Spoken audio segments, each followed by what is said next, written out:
ABC Illawarra. Okay, it's time to listen to some film. You might recognise these films from have been released throughout the ages. Not a morning I begin without 1,000 questions running through my mind.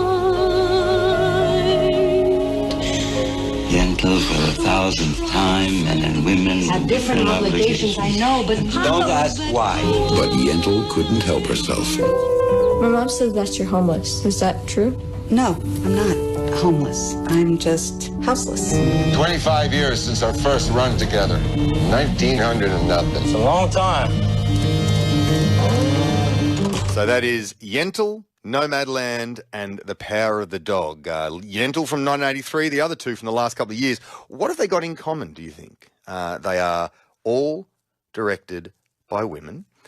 They're also the only three films that have ever won a Best Director category in the Golden Globes for with a woman director, with a non-male director. The Golden Globe nominations are coming out today, and yet again lacked in female representation in the Best Director, also Best Screenplay and Best Motion Picture categories. In fact, in 80 years of Golden Globes, only 9 women have been nominated for Best Director category. And as I said, only 3 have won. My next guest grew up in Wollongong. She's a film director and a founder of a blog called The Women's Direction, which aims to get more females involved in the industry. McKenzee Scrine joins me now. Hello there. Hello. So, have there been any films directed by women this year? Or has it, I feel like there has been. Yes. Yeah. Yes, there has. It wasn't like a year that everyone thought, let's just take a break, let the blokes have another go. No, definitely not. In fact, there's actually a great website called Women in Hollywood, which has a very extensive list of I don't know if it's all of them, but quite a few female-directed films from this year. So if you're keen to see which ones came out, check that out. But definitely women were directing films and releasing them this year. Yeah, you also have on your blog, top 10 lists of female-directed animations, romance films, scary movies, Christmas films, which is appropriate for now as well. So look, I did a bit of maths. 5 times 80, 400 directors, only 9 women. That's less than 2.5%. 2.25% of total nominations are women. 0.75% of winners were women. There seems to be this trend of female directors being overlooked for nominations, especially at the Golden Globes, which have their own weird issues. Do you think this is a systemic issue? 100%. It's hard to say why, really. I think part of it's probably misogyny from a few years ago, but it's sort of, I don't know, you keep seeing it kind of tick over and you think it's getting a little bit better. I think, 2 years ago when Nomadland won, there were 3 female nominees in Best Director. So it was kind of like, maybe it's getting better. But in fact, over the last couple of years, the percentage of women working as directors has actually gone down. So that's, I guess, I think sorry, yeah. Yeah, no, go ahead. I was like, that is an interesting point because, you've got to be able to see it to be it. Do you see, have there been more women enter the industry, since, I guess it's hard to tell, since Nomadland and then Power of the Dog, are more female directors being recognised? Does that lead to more people who aren't men wanting to be in the industry, do you think? I think, I had a bit of time at the Australian Film, Television and Radio School, and at least there, and I think statistically it's pretty even when it comes to people studying film. Even when I did my degree as well, there were quite a lot of women there. Women are keen to tell stories. It just, when it comes to, I think, the films that get recognised for awards or end up in cinemas, there seems to be this weird, kind of boys' club that happens where women don't really get the same opportunities that men seem to do, which is, really annoying. And what do you think it is? I mean, I know Natalie Portman, this is back in 2018, she made a quite pointed comment about having all male nominees at the Golden Globes for directors. Since then, it got a bit better, but now, going back to how it was, it seems not only it seems really obvious and glaring? And wouldn't you think that they should, unless they had a real ideological objection to equity or equality, it seems like it's just bad. It looks bad. It's bad optics. And surely optics are pretty important for something like a movie industry. Yeah, definitely. There's lots of arguments that can be made that I guess particularly when it comes to award shows, they want to talk about, merit and, only the best films get nominated, etc.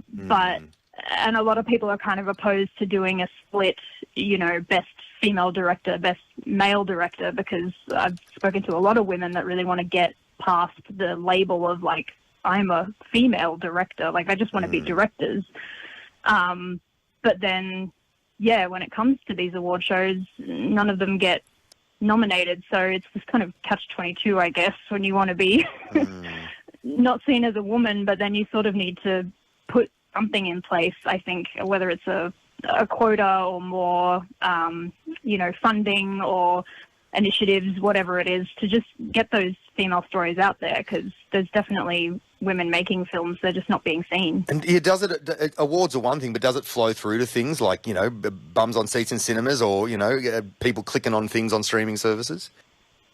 Yeah, look, and I think audiences, they'll go and see a film that the trailer kind of made them want to go and see. They're not necessarily deciding on what to see, whether, the director's a man or a woman.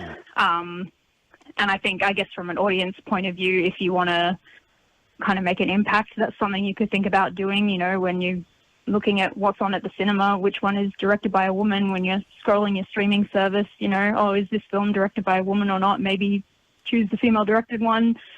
But, at the end of the day, it's kind of up to the companies that are producing these films to, I guess, pull their finger out and hire some women. Yes.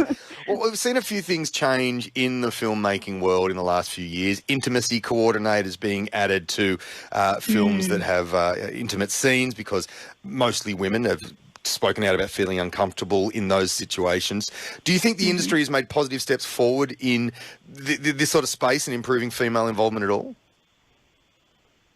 I think so. I think, we're taking baby steps, which is good. Like any step in the right direction is a good step to take. And definitely from Me Too movement, like everyone's very aware, or more aware of, than they used to be of things that are going on. But I still think there is a lot of work that needs to be done in the industry for sure. What do you think, McKenzee, in the last year, if we were going to go to see a movie or stream a movie, what are some you would suggest that maybe should have been up getting a nod for Oscar or Golden Globe nomination? I don't know about whether they should be nominated or not. I have my own opinions about award shows, but we won't go there. But I think, Turning Red by Domi Shi was nominated in the animation category, which is a fantastic Pixar animation, which you can watch for your whole family. So that was fantastic. And I think at the moment, The Woman King by Gina Prince Bythewood is in the cinemas. So, check some of those out. And then, I've got a whole bunch of lists of films on my blog that didn't come out this year but are still all directed by women, which you could check out as well. Yeah, including the Christmas ones if you're looking for stuff to watch. Including the Christmas ones, exactly. Not very many Christmas films directed by women, surprisingly. Who would have thought by those really schmaltzy narratives that you seem to see in Christmas, especially the streaming services? We have it's the stereotypical chick flick genre, right? It's all directed by old dudes. Yeah, what a surprise. Look, if you want to go and check it out, thewomensdirection.com is where you can go and click on the blog and have all that there. And yes, go and if you want to go and check out Turning Red or The Woman King. Woman King is in the cinemas now. McKenzee Strine, good to talk to you. Thank you so much. Thank you. Cheers. Director and founder of the Women's Direction on ABC.